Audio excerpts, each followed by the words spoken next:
जब उसने उस सोने के मुकुट को उतार कर रखा तो कहने लगे कि मैंने ये कौन सा अपराध कर दिया। एक संत के गले में मरा हुआ सर्प डाल करके चला आया। राजा के मन में बड़ी ग्लानि हो रही है। इधर समीक मुनि ने अपने गले में मरा हुआ सर्प देखा। समाधि टूटते ही सोचा किसी ऋषि ने विनोद किया होगा, लेकिन अपने पुत्र को रोते हुए देखा। पुत्र ने कहा, राजा परीक्षित जी, आपके गले में मरा हुआ सर्प डाल कर गए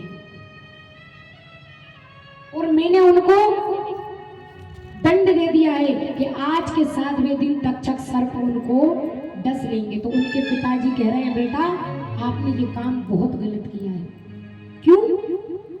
हमारे यहाँ के राजा हैं वो, और वो हमारे आश्रम में आए, उनने पानी मांगा था तो हमें देना चाहिए थे, पर मैं तो भगवान का भजन कर रहा था। आपने उन्हें पर इतना बड़ा दंड क्यों दिया? तो कह रहे हैं कि आपके गले में मैंने ये मरा हुआ सर्प देख करके उनको दंड दिया है।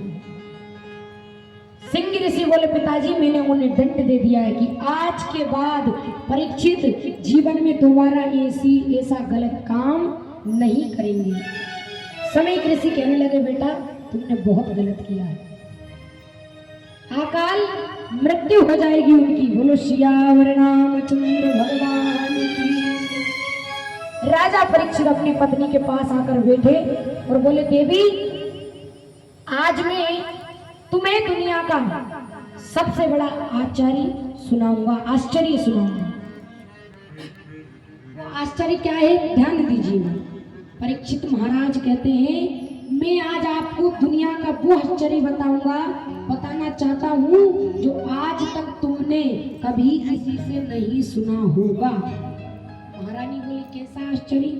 परीक्षित महाराज बोले, मैं अपनी छाती पर हाथ रखकर दावे के साथ कहता हूँ कि 7 दिन से पहले मेरी मृत्यु नहीं हो सकती।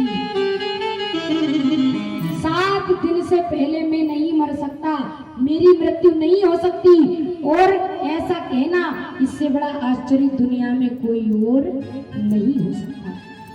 महाराज 7 सेकंड का पता नहीं, 7 मिनट का पता नहीं, पर देखो परीक्षित महाराज कह रहे हैं कि मेरी मृत्यु 7 दिन से पहले नहीं हो सकती।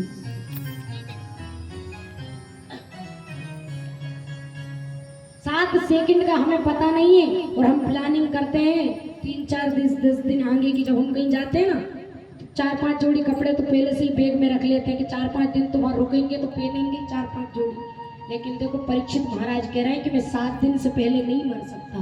कहा है क्या कि भूख लगे तो मांगी खइयो, गिनही ना सा